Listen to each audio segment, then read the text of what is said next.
दोस्तों एक कहानी एक 45 साल की महिला की कहानी है जो अपने से लगभग आधे उम्र के लड़के को अपने प्यार के जाल में फंसाती है और उस लड़के के साथ संबंध बनाती है। वो लड़का भी इस महिला के साथ जिसकी उम्र उससे 2 गुनी थी उसके साथ ऐसे ज़बरदस्त तरीके से संबंध बनाता है कि ये महिला उस लड़के की दीवानी हो जाती है। फिर इसके बाद एक ऐसा खेल शुरू किया जाता है, ऐसा अजीबोगरीब काम ये महिला करती है जिसके बारे में आप भी सुनेंगे तो यकीनन आपको हैरानी होगी। दोस्तों कहानी आपके सामने रखूं इससे पहले आपको बता दूं हमारा मकसद समाज को जागरूक कराना है, क्योंकि ऐसी घटनाएं समाज में प्रतिदिन बढ़ती जा रही हैं। जो नए उम्र के लड़के होते हैं अपने से बड़ी उम्र की महिलाओं के चक्कर में बहुत जल्दी फंस जाते हैं और ऐसे दलदल में धंस जाते हैं, कदम रख देते हैं कि जिससे फिर कभी बाहर निकलना बड़ा मुश्किल हो जाता है। शुरुआत में तो बड़ा सब कुछ अच्छा लगता है, तो इसीलिए आपको सचेत करना, सावधान करना हमारा मकसद है। किसी की भावनाओं को ठेस पहुंचाना हमारा मकसद नहीं है। तो ये कहानी आपके सामने रखता हूं, आखिर में आप मुझे बताइएगा इस कहानी से आपको क्या प्रेरणा मिली, क्या सीख मिली। इसके अलावा आप अपना नाम कमेंट बॉक्स में ज़रूर लिखें, आप कहाँ से कहानी सुनते हैं, अपने शहर का नाम भी लिखें ताकि कल की कहानी में मैं आपका नाम ले सकूं। मुझे बड़ी खुशी होगी आपका नाम लेते हुए और हमारा हौसला भी बढ़ता है। हम इसी तरीके से नई नई कहानियाँ आपके सामने लेकर आते रहेंगे। चैनल पर अगर आप नए हैं तो चैनल को सब्सक्राइब भी कर लीजिएगा। हालांकि आप नए ही होंगे क्योंकि चैनल भी खुद नया है, तो एक लाइक करके आप अपना बेशकीमती सुझाव कमेंट बॉक्स में ज़रूर लिखिएगा और आने वाली नई कहानी के लिए सब्सक्राइब करके बेल आइकन भी ऑन कर लें। चलिए कहानी की शुरुआत होती है। एक गांव था जिसके अंदर एक महिला जिसकी उम्र 45 साल थी, और ये महिला गांव में नहीं बल्कि जो गांव का बाहरी इलाका होता है, बल्कि गांव के बाहर जो मेन रोड होता है जिसे हम हाईवे कहते हैं, गांव के बिल्कुल बाहर आकर एक हाईवे पर एक झोपड़ी बना के ये महिला अपनी दुकान चला रही थी। और बीते 6 सालों से ये उसी झोपड़े के अंदर चाय पकौड़े बेचा करती थी और अपना जीवन बसर कर रही थी, अपनी जीविका चला रही थी। इस महिला को 6 साल बीत गए थे। हालांकि ये महिला, इसकी शादी पहले हो चुकी थी और शादी के बाद पति के साथ इसकी नोकझोंक हुआ करती थी। इसके पति ने इसको तलाक दे दिया था और तलाक के बाद से ही ये महिला इस गांव में आती है। इस गांव में इसका एक छोटा भाई भी रहा करता था, भाई के पास आकर रहती है, लेकिन कुछ वक्त तक ही अपने भाई से इसके ताल्लुकात ठीक चलते हैं। उसके बाद भाई से भी इसके झगड़े शुरू हो जाते हैं और ये महिला अपने भाई का घर भी छोड़ देती है। इसके बाद ये सोचती है कि जाए तो कहाँ जाए। उसी गांव के बाहर जो मेन रोड था उसी रोड पर एक झोपड़ा बनाती है। कुछ पैसे इसके पास थे, उन पैसों से ये एक छोटा सा काम शुरू करती है। उसी झोपड़े के अंदर चाय बेचने का काम करती है, चाय पकौड़े बेचती है। उसके बाद जो रोज़मर्रा का सामान होता है उसे भी अपनी दुकान पे बढ़ा देती है। धीरे धीरे करके जो सामान है वो बढ़ा देती है। और इसके बाद गांव के ही कुछ लड़के होते थे, कुछ युवक होते थे जो गांव के अंदर बीड़ी सिगरेट ना पीकर इसके झोपड़े पर आना शुरू कर देते हैं, क्योंकि गांव के अंदर जो लड़के थे, युवक थे, नए तबके के, वो चाहते थे कि कोई ऐसी जगह हो जो सेफ़ हो, जहां कोई गांव का व्यक्ति, उनका रिश्तेदार उनको बीड़ी सिगरेट पीते हुए देख ना ले। तो इसी खातिर वो गांव के बाहर जो मेन रोड था उस पर आकर इस झोपड़े में बीड़ी सिगरेट पिया करते थे और वापस लौट जाया करते थे। अब इस महिला, ये जो जसवंती नाम की महिला थी, इसकी उम्र उस वक्त 39 साल थी जब इसने नई नई दुकान करी थी। गांव के लड़के इसके पास आना शुरू कर देते हैं। उसी में से एक लड़का था जिसका नाम सुनील था, इसी गांव का रहने वाला था, जिसकी उम्र उस वक्त 16-17 साल रही होगी। वो लड़का भी इसकी दुकान पर आता है, बीड़ी सिगरेट पिया करता है और वापस चला जाता है। इसके बाद उस लड़के का आना जाना जब जसवंती की दुकान पर होता है तो अक्सर वो जसवंती का हालचाल पूछ लिया करता था। जसवंती एक रोज़ जब वो उससे बातचीत करता है तो अपनी दुख भरी कहानी उसको सुनाती है कि उसके साथ ऐसा हुआ है, उसके पति ने उसके साथ ज्यादती करी है, धोखा करा है। वो उसका पति उसके साथ मार पिटाई किया करता था और वो डिवोर्स दे के अपने गाँव वापस लौट आई। यहाँ पर जो उसका भाई था उसने भी उसे अपने साथ नहीं रखा और इसीलिए उसने इस दुकान में, एक छोटी सी झोपड़ी में एक दुकान खोली और यहाँ पर अपनी जीविका चलाने के लिए वो छोटा मोटा काम कर रही है। सुनील जब जसवंती से ये बातें सुनता है तो उसका भी दिल पिघल जाता है जसवंती की बातें सुन के, उसके साथ उसको हमदर्दी होती है। अब सुनील क्या करता था, जब भी वो जसवंती की दुकान पर आता था तो सुनील जसवंती को कुछ पैसे भी दे दिया करता था और उसका ध्यान रखने लगता है, उसकी मदद करने लगता है। क्योंकि जसवंती यहाँ जिस हाल में रह रही थी, झोपड़े के अंदर, आपको बता दूँ बिजली की व्यवस्था भी नहीं थी और रात के समय जसवंती के पास ना कोई इमरजेंसी लाइट होती थी। हाँ, एक मोबाइल ज़रूर था कीपैड का, जिसकी लाइट से टॉर्च जलाकर जसवंती अपने रात के काम किया करती थी। और थोड़ी दूर जाकर एक दुकान थी जहां वो अपना मोबाइल फ़ोन चार्ज कर लिया करती थी और इसी मोबाइल की मदद के माध्यम से ये रात के समय अपने कामकाज अंजाम दिया करती थी। तो इतनी गरीबी में, इतनी परेशानी में, समस्याओं का सामना करते हुए जसवंती इसी दुकान के अंदर अपनी ज़िंदगी गुजार रही थी। सुनील इसकी मदद करना शुरू कर देता है। अब सुनील जसवंती से उसकी कहानी पूछता है। इनके बीच में धीरे धीरे करके जो चीज़ें हैं वो बदलना शुरू होती हैं, दोनों एक दूसरे के ज़्यादा करीब आ जाते हैं। अक्सर जो सुनील था वो रात ज़्यादा होने पर भी जसवंती के झोपड़े पे अक्सर बैठा रहता था और दोनों के बीच में काफ़ी देर देर तक बातें हुआ करती थीं। लेकिन हद तो तब हो जाती है, सुनील की ज़िंदगी में एक नया मोड़ आता है। एक रोज़ की बात है, सुनील जसवंती की इसी दुकान में बैठा हुआ था। रात का समय ज़्यादा हो चुका था। आपने देखा होगा गांव की रातें जल्दी शुरू हो जाती हैं शहर के मुकाबले, और गांव में लोग अक्सर 7-8 बजे ही सो जाते हैं, जबकि शहर में रात के 12 बजे भी दिन निकला हुआ होता है। तो वही यहाँ होता है कि रात के समय इलाका सुनसान था। सुनील जसवंती की इसी झोपड़ी में, इसी दुकान में बैठा हुआ था। दोनों बातचीत करते करते कुछ ज़्यादा ही करीब आ जाते हैं और यहाँ पहली बार ये एक दूसरे के इतने करीब आ गए थे कि दोनों अपनी अपनी मर्यादाएं लांघ जाते हैं और दोनों एक दूसरे के साथ संबंध बनाते हैं।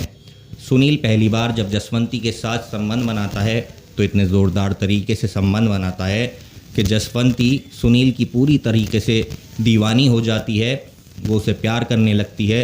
इसके बाद अब ये सिलसिला रोज़ का हो जाता है। रोज़ सुनील जसवंती के पास आता और इसी तरीके से दोनों मौका देखकर उसी दुकान के अंदर अपनी अपनी हसरतें पूरी कर लिया करते थे। अब सुनील उसको पैसे भी दिया करता था। यहीं से जसवंती की दिमाग में लालच उभरता है। वो सोचती है कि जब सुनील उसको पैसे दे दिया करता है, सुनील पैसे दे सकता है, तो गांव के बाकी लड़के भी उसको पैसे दे सकते हैं, उसकी मदद कर सकते हैं। बाकी लड़कों को भी क्यों ना, जो गांव के बाकी लड़के थे जो इसकी दुकान पर आया करते थे, उनको भी इसी तरीके से रिझाया जाए, उनका फ़ायदा उठाया जाए, उनसे पैसे ऐंठे जाएं। यहीं से इसके दिल में लालच पनपता है और ये गांव के जो बाकी लड़के थे धीरे धीरे करके उनके साथ भी यही सब करना शुरू कर देती है जो वो सुनील के साथ करती थी।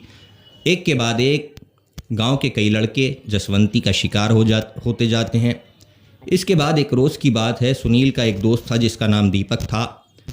सुनील दीपक को जसवंती की दुकान पर लेकर आता है और जसवंती से कहता है कि जिस तरीके से मैं तुम्हारे साथ संबंध बनाता हूँ उसी तरीके से ये मेरा दोस्त है, तुम इसके साथ भी वैसा ही सब करो। जसवंती भी तैयार हो जाती है, राज़ी हो जाती है और सुनील के दोस्त के साथ, दीपक के साथ भी वही सब करती है। उसके बाद दोनों वापस लौट जाते हैं। सुनील भी उसे पैसे देता है, दीपक भी देता है। तो ये सिलसिला, ये चीज़ें चल रही होती हैं जिसके बारे में गांव वालों को कोई भी आभास नहीं था, कोई भी जानकारी नहीं थी कि गांव के नए नए युवक, नए नए लड़के जसवंती के जाल में फंसते जा रहे थे। लेकिन यहाँ जसवंती की जैसे जैसे वक्त आगे गुजर रहा था, जसवंती की जो उम्र है, उसका पड़ाव है, उसकी खूबसूरती है, वो भी ढलती जा रही थी। अब जसवंती की उम्र 46 साल हो चुकी थी और उसकी खूबसूरती भी लगभग ढल रही थी। अब जब जसवंती 46 साल की हो जाती है तो वो देखती है कि गांव के अंदर जो युवक हैं, जो नए लड़के हैं, उनका रुझान, उनकी इंटरेस्ट जसवंती की तरफ बहुत कम हो चुका था। वो पहले जैसी खूबसूरत भी नहीं थी। लेकिन एक सुनील ही था जो उसका हाल चाल ले लिया करता था और उसकी मदद किया करता था, क्योंकि वो पहला ऐसा लड़का था जिसने उसकी कहानी सुनकर उसकी मदद करना शुरू किया था। अब इसके बाद एक रोज़ ऐसा आता है जब गांव की ही एक लड़की से सुनील का भी रिश्ता पक्का हो जाता है और शादी की तारीख फाइनल हो जाती है। सुनील उस रोज़ जसवंती के पास आता है और उससे कहता है कि मेरा रिश्ता पक्का हो गया है, मेरी शादी हो रही है। और अब मैं आगे से तुम्हारे पास नहीं आऊँगा, क्योंकि अब आगे मेरा भी एक परिवार होगा, मेरी भी जिम्मेदारियाँ होंगी और आगे हमारा रिश्ता नहीं चल पाएगा। ये बात सुनकर जसवंती को बड़ा गुस्सा आता है और वो काफ़ी ज़्यादा सुनील को बातें सुनाती है, उससे कहती है, बल्कि उसको धमकाती है कि अगर तुमने मेरे साथ रिश्ता ख़त्म करा तो मैं तुम्हारी ज़िंदगी पूरी तरीके से बर्बाद कर दूंगी, पूरे गांव में तुम्हें बदनाम कर दूंगी, तुम्हारे माँ बाप की क्या इज्जत रहेगी। अब तुम ही सोच लो, अगर तुमने मेरे पास आना बंद किया तो तुम्हारे साथ ऐसा ही होगा। सुनील बहुत ज़्यादा डर जाता है, वो वापस घर जाता है। समय बीतता जाता है। इसके बाद सुनील की शादी का दिन भी आ जाता है। सुनील की शादी हो जाती है। शादी के बाद वो जसवंती के पास जाना बंद कर देता है। अब जसवंती को बहुत गुस्सा आता है कि सुनील ने उसके पास आना जाना पूरी तरीके से बंद कर दिया है। अब क्या किया जाए कि जिससे कि सुनील वापस उसे मिल जाए। तो इसीलिए जसवंती सुनील को फ़ोन करती है और उससे कहती है कि अगर आज तुम मेरे पास नहीं आए, तुम मुझसे मिलने नहीं आए, तो मैं पूरे गांव के सामने तुम्हारी इज्जत उतार दूंगी और तुम्हारे माता पिता को भी बदनाम कर दूंगी कि तुमने मेरे साथ क्या क्या किया है, पूरे गांव को बताऊंगी। ये सारी चीज़ें सुनने के बाद सुनील बहुत ज़्यादा डर जाता है और डरने के बाद सुनील का वही दोस्त जिसको वो जसवंती के पास लेकर गया था, जिसका नाम दीपक था, दीपक को ये सारी चीज़ें बताता है। जब पहली बार हालांकि सुनील जसवंती के पास गया था तो उसकी उम्र 16 से 17 साल रही होगी, लेकिन अभी सुनील की उम्र 22-23 साल हो चुकी थी। अब वो अपने दोस्त दीपक को बताता है कि ऐसे ऐसे बात है, जसवंती उसे डरा रही है, धमका रही है। इसके बाद सुनील और दीपक दोनों ही उसी रात जसवंती के उसी झोपड़े पे जाते हैं, उसी दुकान पर जाते हैं। जाने के बाद एक एक करके दोनों जसवंती के साथ संबंध बनाते हैं। फिर इसके बाद जैसा कि ये तय करके आए थे, प्लान बना के आए थे, वही करते हैं। सुनील एक रस्सी अपने साथ लेकर आया था, वो उस रस्सी से जसवंती का गला घोंटकर उसकी जान ले लेता है और दोनों वहाँ से वापस लौट आते हैं। जसवंती की मौत हो जाती है। गांव में किसी को भी इसके बारे में कोई जानकारी नहीं थी कि जसवंती की मौत हो चुकी है। इसके बाद 2-3 दिन और गुजर जाते हैं। जसवंती की जो दुकान थी उसे बंद देखकर लोग काफ़ी हैरान भी थे कि जसवंती कहाँ है, 2-3 दिन से इसने अपनी दुकान भी नहीं खोली है। जब 3-4 दिन बीत जाते हैं तो गांव का ही एक शख्स था, वो जाता है और वो देखता है कि जसवंती कहाँ है। वो उसकी दुकान के अंदर झांकने की कोशिश करता है। जब वो अंदर झांक कर देखता है तो वहाँ से उल्टे पांव दौड़ पड़ता है, क्योंकि जसवंती अंदर बेसुध पड़ी हुई थी और काफ़ी बदबू भी अंदर से आ रही थी, जिससे वो इंसान बहुत ज़्यादा डर जाता है और उल्टे पांव वहाँ से भाग जाता है। इसके बाद पुलिस को सूचना दी जाती है, गांव के बाकी लोगों को बुलाया जाता है। मौके पर पुलिस आती है तो देखती है कि जसवंती मृत अवस्था में अंदर उसकी लाश पड़ी है। उसे अस्पताल भेजा जाता है, पोस्टमार्टम के लिए भेजा जाता है नज़दीकी अस्पताल। इसके बाद पुलिस अपनी कार्रवाई करती है और जांच करती है कि ऐसा कौन था जिसने जसवंती की जान ली, क्योंकि जसवंती के गले पे एक निशान था जिससे कि देखकर साफ जाहिर हो रहा था कि जसवंती को मारा गया है। इसके बाद पुलिस देखती है कि जसवंती का मोबाइल फ़ोन गायब है और आगे की कहानी मैं डिटेल में ना बता के बड़े कम अल्फाजों में आपको बता दूं कि इसके बाद पुलिस जसवंती की लोकेशन का पता करती है, उसके मोबाइल फ़ोन की लोकेशन पुलिस खंगालना शुरू करती है, जो कि सुनील और दीपक अपना जसवंती का मोबाइल फ़ोन अपने साथ ले गए थे और पास के ही एक खेत में उसी गांव के अंदर इन्होंने छुपा दिया था। पुलिस उसकी लोकेशन का पता करती है और उस जगह पर छापेमारी करती है। उस खेत से जसवंती का वो मोबाइल फ़ोन बरामद किया जाता है। अब उस मोबाइल फ़ोन को जब खंगाला जाता है, उसकी कॉल डिटेल चेक की जाती हैं, तो आखिरी कॉल डिटेल में जो नंबर था वो सुनील का था। अब पुलिस फ़ौरन ही सुनील का पता लगाती है कि कौन है, उसे उठाती है और उससे पूछताछ भी करती है।